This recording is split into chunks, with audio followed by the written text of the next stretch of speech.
18주일 48문 제가 가진 책 76페이지입니다. 48문 우리 함께 합독하겠습니다. 읽겠습니다. 그런데 그리스도의 신성이 있는 곳마다 그리스도의 인성이 있는 것이 아니라 면 그리스도의 두 본성이 서로 나뉜다는 것입니까? 자, 이 질문은 우리 47문 질문에서 이어지는 거죠. 예수님은 하늘에 오르셨는데 그렇다면 우리와 함께 있으리라는 그리스도의 약속이 어떻게 지켜질 수 있습니까? 하는 것을 가지고 그는 인성으로 그곳에 계시지만 동시에 신성으로는 우리와 함께 계시며 약속을 지키십니다. 이렇게 대답을 했더니 또 다른 질문이 나오는 거죠. 그러면 신성이 있는 곳마다 오늘 우리에게는 그의 신성이 우리와 함께 계신 것인데 그러면 그의 인성도 함께 있는 것은 아니지 않습니까? 그러면 그리스도의 인성은 하늘에 있고 그리스도의 신성은 이 땅에 계심으로써 두 본성이 서로 나뉘는 것을 말합니까? 이렇게 질문하는 것이죠. 우리 정답 같이 읽겠습니다. 결코 그렇지 않습니다. 신성은 아무 곳에도 갇히지 않고 어디나 계십니다. 그러므로 신성은 그가 취하신 인성을 초월함이 분명하며 그러나 동시에 인성 안에 거하고 인격적으로 결합되어 있습니다. 아멘. 옛날에 그 신학교 교수님 중에 한 분이 하신 말씀이 아직도 제 귀에 남아 있는데 어떤 사람이 달을 가리키면 그 달을 가리킬 때 보라고 하는 것은 달인데 사람들은 달을 보지 않고 달을 가리키는 손가락을 봅니다. 그 말이 참 와닿았어요. 무슨 뜻입니까? 하나님의 말씀을 전하면 하나님 말씀을 보고 들어야 되는데 전하는 목사를 본다는 거죠. 사람을 본다는 겁니다. 그래서 사람으로 즐거워하고 사람으로 기뻐하고 한다는 것이죠. 그 달을 얼마나 잘 가리키는지, 그 손가락이 얼마나 우아한지, 매니큐어를 뭘 칠했는지 그걸 보고 즐거워하는 것처럼 목사를 보고 즐거워하고 목사를 보고 싫어하고 또 목사님의 상태에 따라서 은혜를 받고 안 받고 이렇게 한다는 것입니다. 사람이라서 그런 부분이 없지 않아 있지만 오늘 우리가 늘 명심해야 되는 것은 우리는 하나님 앞에 쓰는 것이 굉장히 중요합니다. 그래서 오늘 우리 선배들이 500년 전에 설교할 때 종교개혁 이후에 이제 교회가 좀 안정이 되고 교회를 짓습니다. 지을 때 여러 가지 전통들이 많이 사라졌는데 예를 들어서 이렇게 종을 달아놓고 땡 치는 3종 치는 거 이런 거 이제 또 안 하는 데도 있고 십자가를 강대상에 세우고 하는 것도 치워버리고 나중에는 어떤 교회는 그 교회가 깜깜해요. 교회가 특히 강대상이 컴컴한데 옛날에 전기가 없었잖아요. 목사님 뒤에 창문이 이렇게 있어요. 창문이 머리 위에 있는데 그래서 비추면 그 빛 때문에 목사님은 안 보여. 안 보이고 이제 그 음성만 들리는 거죠. 그러니까 왜 그렇게 하느냐? 사람에 의해서 내 감정이 변하고 사람을 보면서 내 마음이 즐거워지지 않고 오직 하나님 말씀만 듣게 하기 위해서 그렇게 했습니다. 또 하나님을 향한 찬송도 멜로디의 박자나 리듬을 가능하면 이제 정박으로 하고 또 멜로디를 좀 사람의 감성을 자극하지 않는 그런 것으로 만들어서 곡조의 은혜를 받지 않고 가사에 몰입할 수 있도록 그렇게 했죠. 그런 우리 선배들은 신앙 교육도 마찬가지였습니다. 신앙이 하나님의 말씀에 매일 수 있도록 사람에 관한 것을 가르치지 않고 하나님에 대한 것에 집중을 했는데, 그래서 나타난 것이 바로 이러한 하이델베르크, 도르트, 그 다음에 웨스트미스터 이런 고백서들입니다. 신앙 고백서는 그래서 우리 신앙의 꽃이다, 열매다, 이렇게 말을 할 수 있죠. 오늘 이 48문은요, 우리 예수 그리스도를 바라보게 하는 질문 중에 가장 깊은 질문이 아닌가 싶습니다. 예수님이 인성을 입으시고 우리를 구원하셔서 또 신성으로 하늘에 오르시고 하늘에 오르셔서 우리와 함께 신성으로 또 계시는데, 그 예수님은 그러면 인성과 신성이 서로 나뉘어져 있지 않습니까? 라고 질문함으로써 오늘 우리로 하여금 예수님에 대하여 무작정 덮어놓고 믿자 하는 그 신앙을 넘어서 우리가 이해할 수 없는 부분이지만 고백하게 하고 있는 것입니다. 48문은 그런 의미에서 참 어려운 질문이죠. 표면적으로 예수님이 몸으로 하늘에 계시고 있고, 또 신성으로는 늘 우리와 함께 하신다는 것을 우리는 표면적으로는 이해할 수 있죠. 하나님이 사람이 되심에 있어서 그의 신성과 인성이 어떻게 되었을까? 섞이거나 변하거나 변질되거나 나뉘지 아니하였을까? 아니다. 참 인격적으로 신성과 인성이 섞이지도 않고 변질되지도 않고 나뉘지도 아니하고, 그럼에도 하나이시다라는 이 존재됨을 이해하는 질문, 이 질문이 48문의 질문이기도 해요. 우리는 예수님과 같은 사례를 한 번도 경험할 수 없는 것이기에 이해할 수 없음이 당연합니다. 우리 이해의 영역에 있지 않고 믿음의 영역에 있습니다. 과연 이것에 우리가 답해야 하는가, 물어야 하는가, 여러 가지 생각이 들 수 있습니다만은, 실제로 이것을 초기 기독교 시절에 예수님과 예수님의 이 신성과 인성에 대한 이것을 격렬하게 토론하고 논쟁한 적이 있었는데, 이것을 기독론이라고 합니다. 기독론은 예수님, 하나님이신 예수님이 어떻게 참 사람이 되셨고, 그러면 그는 사람이냐 신이냐?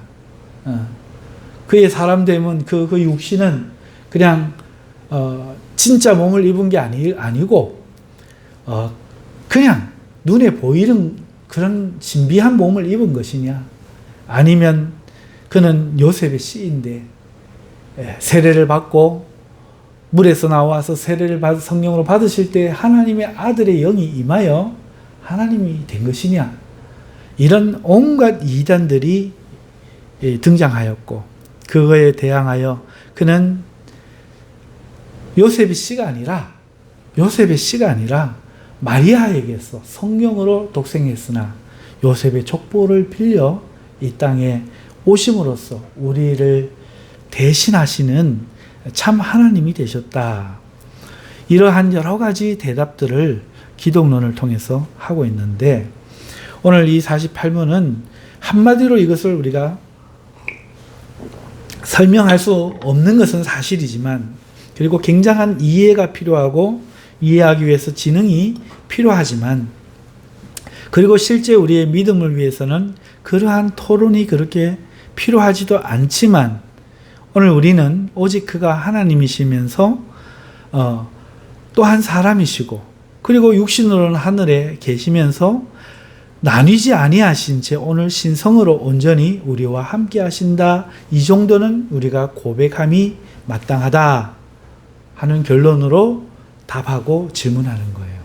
그래서 기독론을 이해하거나 토론하기 위한 장이 아니라, 우리가 이해할 수 없는 영역, 삼위일체와 마찬가지로 이해할 수 없는 영역이지만, 오늘 우리는 무엇을 고백해야 되느냐?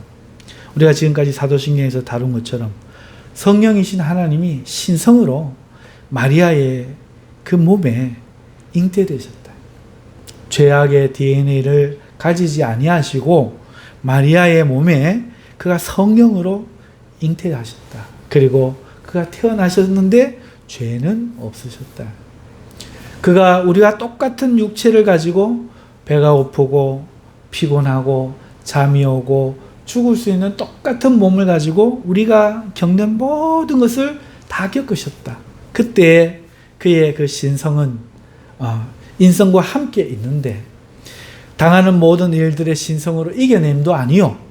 그는 우리와 같이 같은 인성으로 다 체휼하시면서 그 신성이 온전하시지만 스스로를 제한하셔서 하나님으로 사시고 하나님의 아들로 거하시지만 그럼에도 신성으로 인성을 극복하신 것이 아니라 인성으로 온전히 율법 아래 행하심으로 우리의 모든 죄와 우리의 모든 허물을 대신 짊어지시기에 합당하신 그 모든 것을 체휼하시며 우리를 위하여 의를 이루시고 율법을 이루어내심으로 그리고 우리를 위하여 그 몸을 주심으로 우리를 대신하셨다. 우리를 위하여 하나님 앞에 그 우리의 죄의 싹을 지불하셨다. 우리를 위하여 그가 십자가에 죽으셨다. 그의 죽음은 우리의 죽음이다. 그의 그 죽음은 인성의 죽음이요 또한 신성의 죽음이기도 한데 그가 부활하심은 그 신성이 죽음에 매일 수 없었기 때문이요. 그의 그 인성이 그 신성과 하나이므로 죄가 없기 때문이요. 그는 부활하심으로 오늘 우리의 부활의 첫 열매가 되시고 하늘에 올라서 오늘 이 세상의 만유를 충만하게 하시며 복음의 수로 구원받을 자를 차게 하시며 하나님의 때를 가지고 오도록 이 세상을 통치하고 계시면서 동시에 우리를 고아처럼 홀로 버려두지 아니하리라 하신 말씀 그대로 그의 신성으로 오늘 우리와 함께하고 계시는데 그럼에도 그가 둘로 나뉜 것이 아닙니다. 예수님은 여전히 인간이시며 하나님이신 분입니다. 이것을 우리에게 고백하라 이런 의도로 주어지고 있다 하겠습니다. 그러니까 이거는 온전히 다 이해는 못해요. 왜? 우리가 경험할 수 없는 거니까. 그렇지만 이 정도는 우리가 고백해야 된다. 예수님은 어떤 유기물이나 무기물이나 어떤 그냥 단순한 영적인 존재가 아니라 우리와 똑같이 사람이 되셨지만 죄는 없으시고 그리고 신성의 제한이 없으시고 신성으로 초월해 계시지만 인성과 분리되지 않으신 우리와 같은 사람입니다. 이거를 여전히 고백해야 한다는 신앙의 그 줄기를 묻고 답하는 대답이다. 기독론은 그러한 논쟁이었다. 아울러 말씀을 드리면서 7번 각주를 우리가 살펴보겠습니다. 7번은 결코 그렇지 않습니다. 신성은 아무 곳에나 갇히지 않고 어디나 계십니다.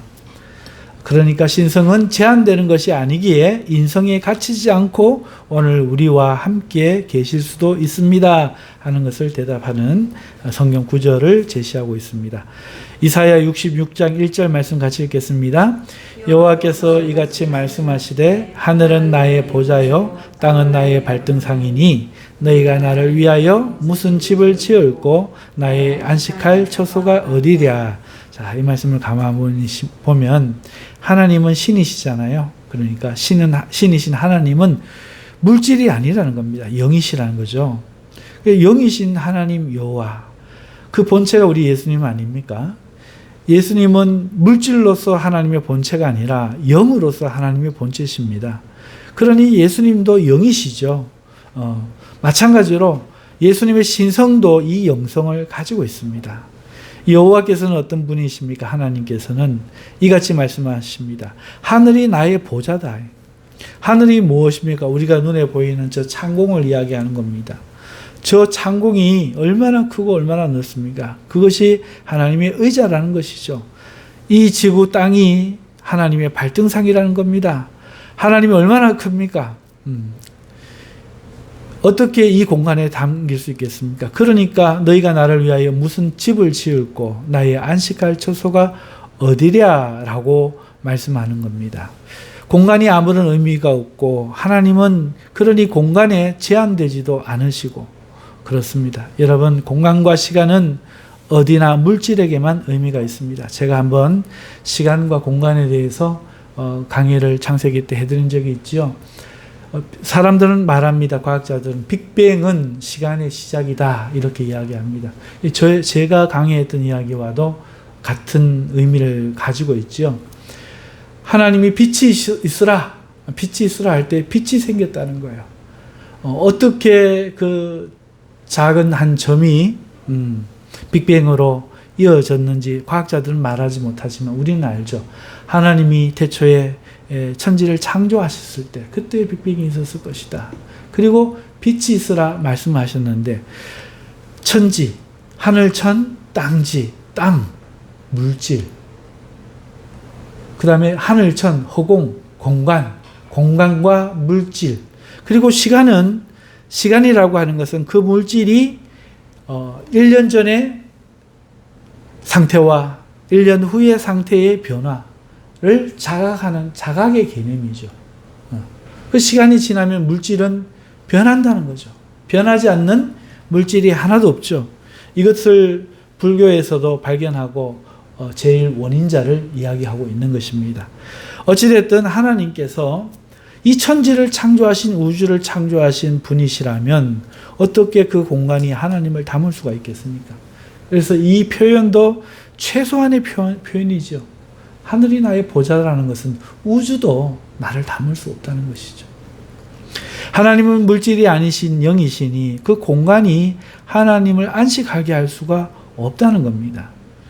따라서 하나님의 시간은 영원한 것이고 우리의 시간은 일직선으로 연결되어서 늘어진, 나열되어진 것이지만 그 속에서 우리는 그 시간을 거슬러 갈 수 없지만 하나님은 시작과 끝을 동시에 보시고 계시고, 다시 말해서 아브라함의 하나님이면서 동시에 그 이삭의 하나님으로 이삭을 만나고 계시고, 동시에 야곱의 하나님으로 야곱과 이야기하고 계시고, 동시에 오늘 우리의 하나님으로 우리와 만나고 계신, 시간의 구애 없이 모든 산자의 하나님이 되신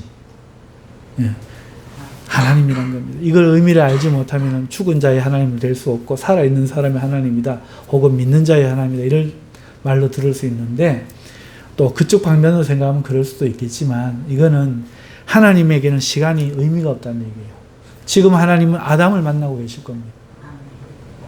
반면 지금 하나님은 예수님을 보고 계실 겁니다. 지금 우리와 만나고 있겠죠. 우리는 늘어진 시간 속에서 일직선상에서 지금 우리는 하나님을 대하고 있지만 하나님에게는 시간이 흐르지 않기 때문에 하나님은 지금도 계시고 예전에도 계시고 앞으로도 영원히 계실 겁니다. 그래서 하나님의 시간은 영원이라고 하는 거예요. 그렇다면 하나님의 공간인 어디이겠습니까? 공간이 없는 것이 곧 하나님이시죠. 하나님이 공간인 겁니다. 하나님 자체가 계신 겁니다. 우리가 이해할 수 없죠. 따라서 이 신성에서 예수님은 몸으로, 사람 몸을 입으셨으니까 몸으로는 우리와 함께 거할 하늘의 새 예루살렘을 지으시고 그곳에 우리 거처를 지금 준비하고 계시겠지만, 신성으로는 동시에 오늘 이 자리 여기에 이 공간 가운데 함께 계심을 우리는 믿음으로 고백하는 것입니다 라고 생각하라고 이사야 66장 1절 여호와께서 이같이 말씀하시되 하늘은 나의 보좌요 땅은 나의 발등상이니 너희가 나를 위하여 무슨 집을 지을고 나의 안식할 처소가 어디랴 하는 말은 반대로 내가 없을 곳이 어디랴 말씀하시는 것이죠. 예레미야 23장 23절에서 24절 같이 읽겠습니다. 여호와가 말하노라 나는 가까운 데 하나님이요 먼 데 하나님은 아니냐. 나 여호와가 말하노라 사람이 내게 보이지 아니하려고 누가 자기를 은밀한 곳에 숨길 수 있겠느냐. 나 여호와가 말하노라 나는 천지에 충만하지 아니하냐. 그렇습니다. 지금 하나님께서는 온 천지에 계신다는 거죠. 그래서 지금 이스라엘 땅에 가까이 있는 자의 하나님이시면서 그를 만나시면서 멀리 있는 자도 하나님을 만날 수 있다는 겁니다.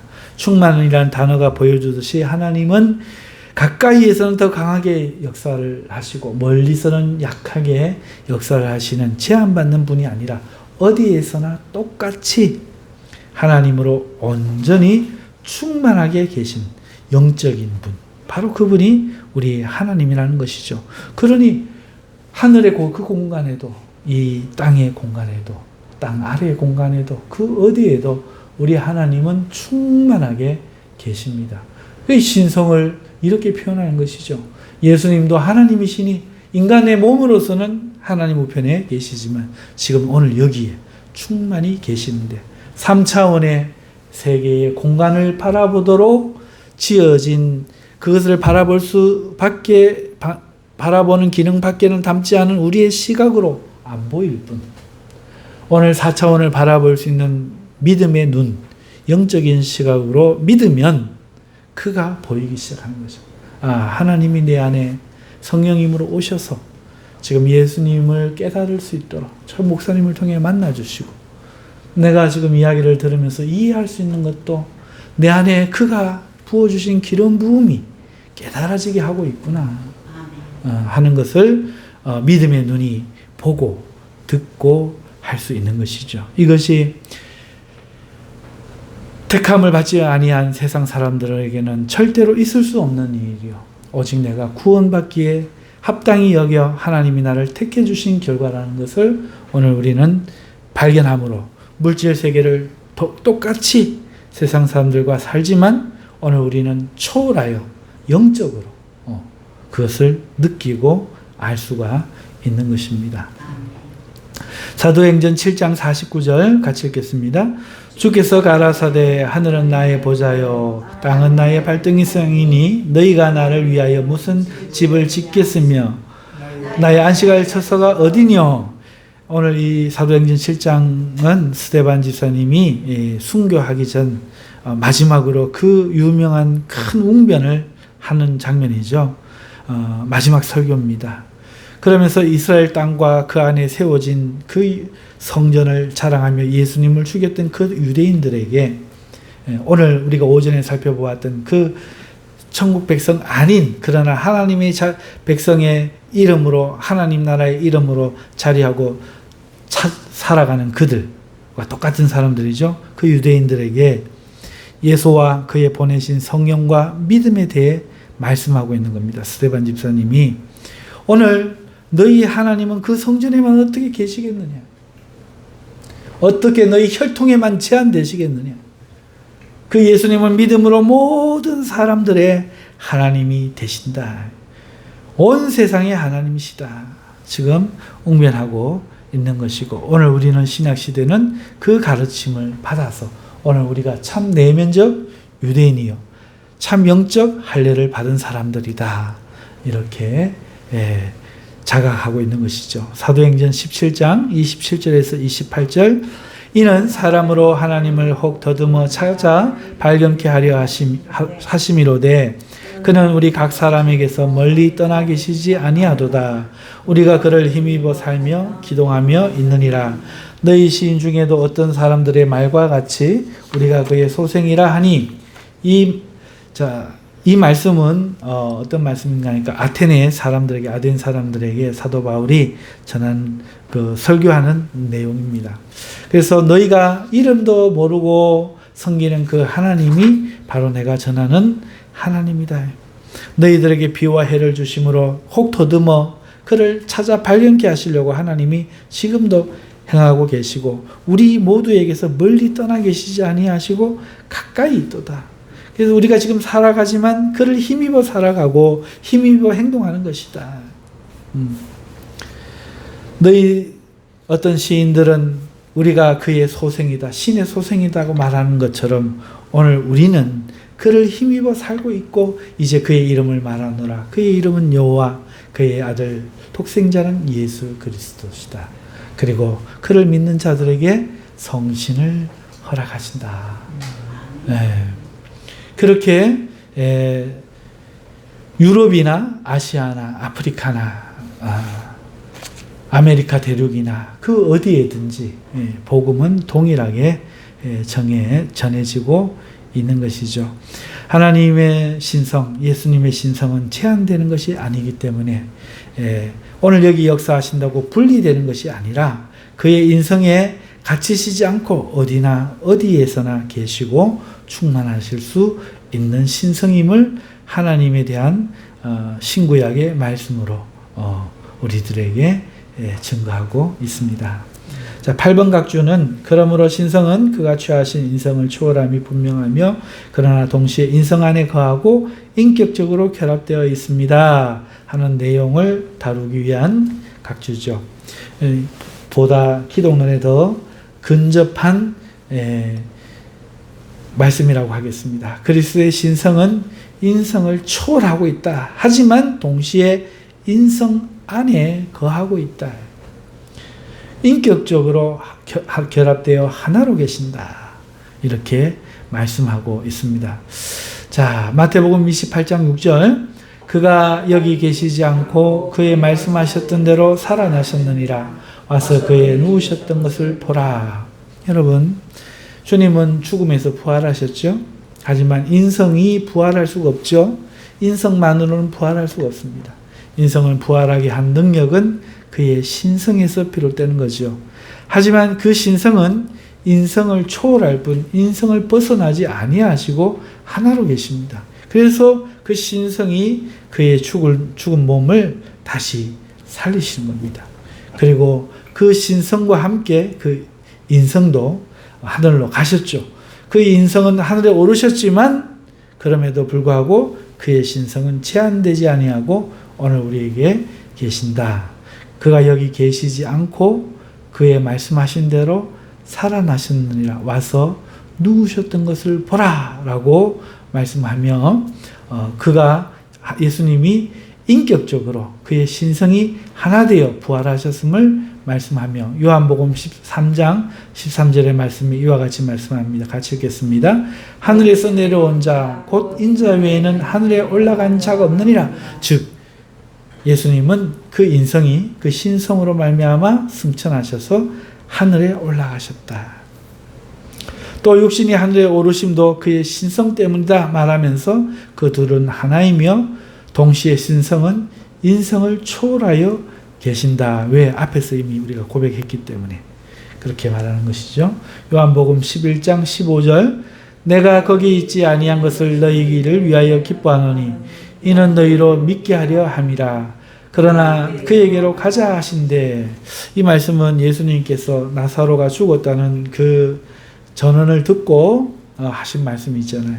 그래서 인간의 몸으로 예수님이 계실 때 인간의 몸으로 계신 예수님은 그의 신성으로 죽은 나사로가 어떤 상태인지 안다는 거죠. 그리고 죽은 나사로를 살리러 가실 때 그의 인성도 함께 가시는 겁니다. 가셔서 그는 인성을 가지고 계시지만 신성으로 말씀으로 죽은 나사로를 무덤에서 불러내실 수 있는 능력이 있는 겁니다. 그러니 그의 신성은 인성을 초월하고 그의 신성은 그의 인성 안에 함께 계시며 그의 인성은 그의 신성을 품되 인간의 인성으로 부족함이 없으시고 하나이시다 하는 이 신비들이 어떻게 어떤 모양으로 어떤 방법으로 나타났는지 제시하고 있죠. 마지막으로 골로새서 2장 9절 그 안에는 신성의 모든 충만이 육체로 거하시고 그렇습니다. 이 말씀도 바로 지금까지 드렸던 그 말씀이죠. 예수님의 그 그리스도의 육신 안에 그의 모든 신성이 충만히 거하셨다. 작은 육체 안에 제한되어서 어느 것은 좀 빼고 이렇게 계신 것이 아니라 심판자이시면서 창조자이시면서 하나님의 아들이시면서 그리스도이시면서 의로우신 하나님의 모든 그 신성이 그의 육신 가운데 육체로 충만히 거하셨다. 그분이 바로 예수님이시다. 자, 오늘 여기까지 하겠습니다. 말씀을 마치면서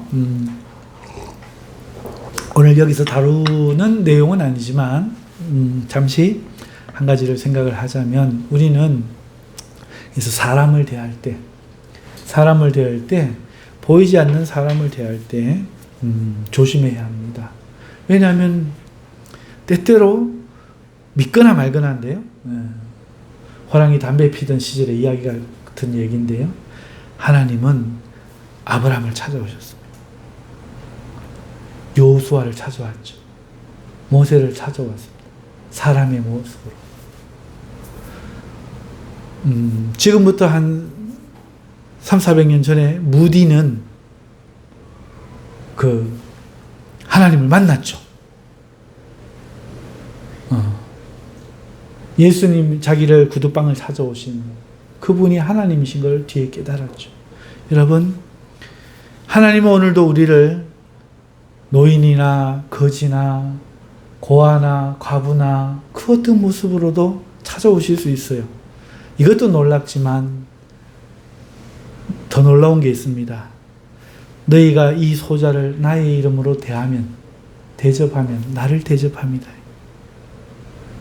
내 이름으로 고아원을 방문하고 양로원을 방문하고 갇힌 자를 돌아보면 너희는 나를 돌아봅니다.